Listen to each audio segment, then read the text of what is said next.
Belum usai masalah makan bergizi gratis, Presiden Prabowo Subianto mencanangkan program baru lagi, gentengisasi. Secara ekonomi, gentengisasi dapat menjadi pendorong tumbuhnya ekonomi lokal atau pedesaan. Program gentengisasi ini seperti meniru pola MBG, makan bergizi gratis, program unggulan Presiden Prabowo yang sudah digaungkan sejak masa kampanye Pilpres 2024 lalu.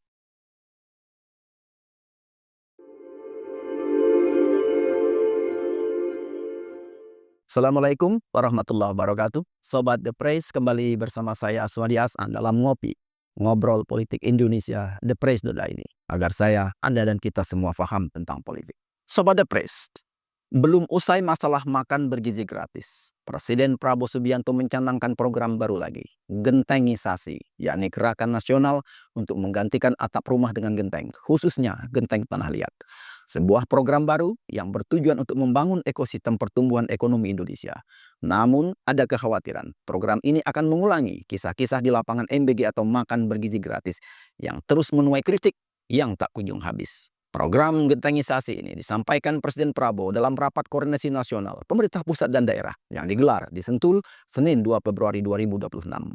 Program ini menjadi bagian dari gerakan Indonesia Asri, Aman, Sehat, Pesik, dan Indah yang diluncurkan Prabowo pada kesempatan tersebut.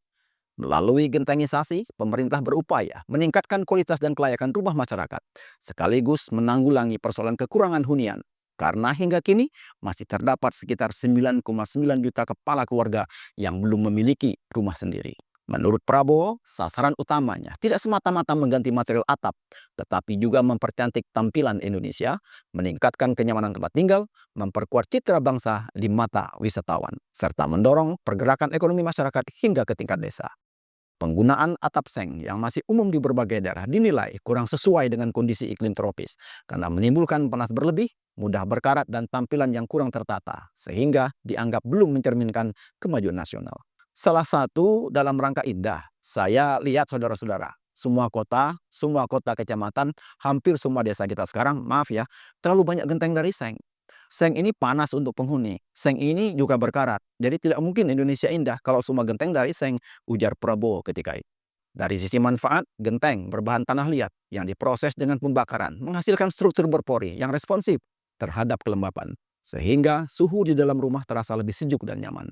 Kondisi ini dapat mengurangi ketergantungan pada pendingin udara yang berdampak pada penurunan konsumsi listrik serta emisi karbon dari penggunaan energi.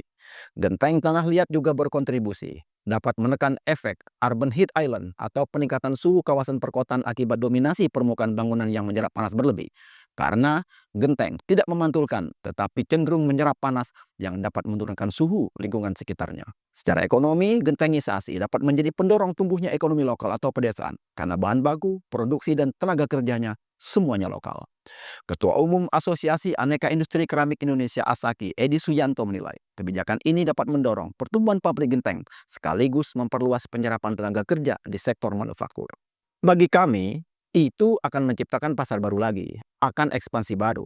Hari ini untuk industri genteng juga di dalam ASAKI, running kapasitinya sudah di atas 90%. 3 perusahaan dengan produksi 85 juta pieces per tahun. Hari ini memang sudah saatnya ekspansi, apalagi dengan adanya program gentengisasi. Kami yakin ini akan lebih banyak lagi pabrik genteng yang akan bertumbuh, kata Edi di Jakarta Selasa 3 Februari 2026. Edi menjelaskan sektor genteng selama ini berada dalam satu naungan dengan industri ubin di asosiasi. Namun permintaan yang meningkat membuat segmen ini mulai berdiri sebagai ceruk pasar tersendiri yang menjanjikan. Sobat Depres, program gentengisasi ini seperti meniru pola MBG, makan bergizi gratis, program unggulan Presiden Prabowo yang sudah digaungkan sejak masa kampanye Pilpres 2024 lalu. Meskipun tujuan program ini sangat baik untuk menggerakkan ekonomi akar rumput, namun dalam perjalanannya MBG selalu mendapat kritikan karena banyaknya penyimpangan dalam pelaksanaannya di lapangan. Makan bergizi gratis sebenarnya bukan sekedar intervensi sosial, melainkan ekosistem ekonomi strategis yang menggerakkan ekonomi masyarakat dengan melibatkan petani, peternak, nelayan, UMKM, dan koperasi lokal sebagai penyedia bahan baku dan pengelola dapur. MBG menciptakan rantai pasok pangan sehat berkelanjutan yang mendongkrak ekonomi rakyat. MBG ini menjadi semacam government spending atau belanja pemerintah untuk pemberdayaan ekonomi lokal melalui keterlibatan langsung UMKM, catering lokal, dan BUMDes dalam operasional dapur komunitas. Banyaknya bahan baku yang dibutuhkan membuat MBG dapat menyerap produk pangan tinggi untuk telur, susu, ikan, dan sayuran yang akan meningkatkan pendapatan peternak dan petani lokal, sekaligus memperkuat pangan domestik.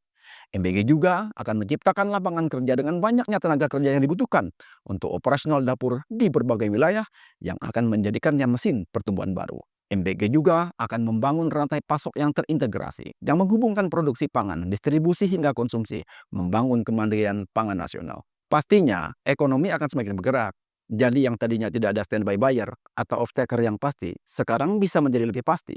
Jadi nanti dapur-dapur MBG itu akan terhubung dengan hulu, sehingga bisa meningkatkan kesejahteraan petani dan peternak lokal. Kata Arif Prastyo Adi, Kepala Badan Pangan Nasional di Jakarta Rabu, 9 Oktober 2024 lalu.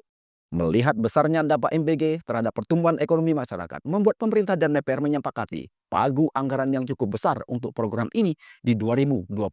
APBN tahun ini menyiapkan untuk MBG 335 triliun rupiah, kata Erlangga Hartarto Menko Perekonomian dalam acara Road to Jakarta Food Security Summit di Menara Kadin Indonesia Selasa 13 Januari 2026. Besarnya alokasi anggaran tersebut, kata Erlangga, tidak hanya menjamin kelangsungan program, tetapi juga berpotensi memberikan dorongan signifikan terhadap pergerakan ekonomi nasional, sehingga target pertumbuhan ekonomi nasional 8%, salah satunya berasal dari program ini. Namun, dalam perjalanannya, berita dan kabar negatif seputar MBG ini banyak muncul ke permukaan, terutama tentang siswa keracunan dan makanan yang tidak layak konsumsi yang disediakan oleh SPBG atau Satuan Pelayanan Pemenuhan Gizi. Jaringan Pemantau Pendidikan Indonesia (JPPI) mencatat, terjadi peningkatan jumlah korban keracunan MBG.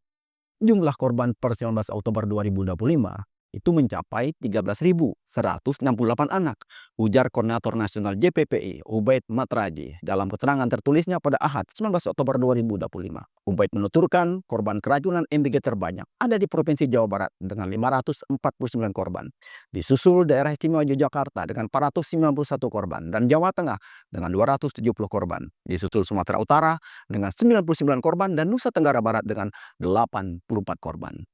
Ubaid meminta agar program ini dihentikan sementara. Ia menilai kesalahan bukan sekedar di dapur penyedia makanan, melainkan di level sistem yang dikelola BGN atau Badan Gizi Nasional. Permintaan agar program ini dihentikan juga berasal dari ICW, Indonesian Corruption Watch. Peneliti ICW, Eva Nur Cahyani, menilai program ini sudah menimbulkan kerugian besar bagi masyarakat akibat tata kelola yang buruk dan minim akuntabilitas. Pemerintah harus segera menghentikan pelaksanaan MBG agar tidak terus menimbulkan kerugian lebih besar bagi masyarakat, kata Eva di Jakarta Selasa 23 September 2025. Permintaan penghentian MBG juga datang dari BEM-KM Universitas Gadjah Mada, Komisi Perlindungan Anak Indonesia KPAI, Gerakan Kesehatan Ibu dan Anak GKIA, Yayasan Lembaga Konsumen Indonesia YLKI, dan lain-lain.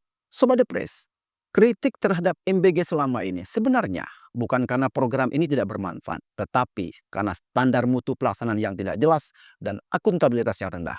Karena itu, akan sangat mungkin gentengisasi atau program baru Presiden Prabowo akan mengulangi kisah MBG selama ini jika sejak awal pelaksanaannya tidak ada standar mutu yang jelas dan akuntabilitas yang ketat. Anggapan bahwa program ini hanya sebagai proyek untuk kelompok masyarakat tertentu tidak bisa dihindari jika dalam perjalanannya banyak masalah dan kelemahan dengan output yang asal-asalan.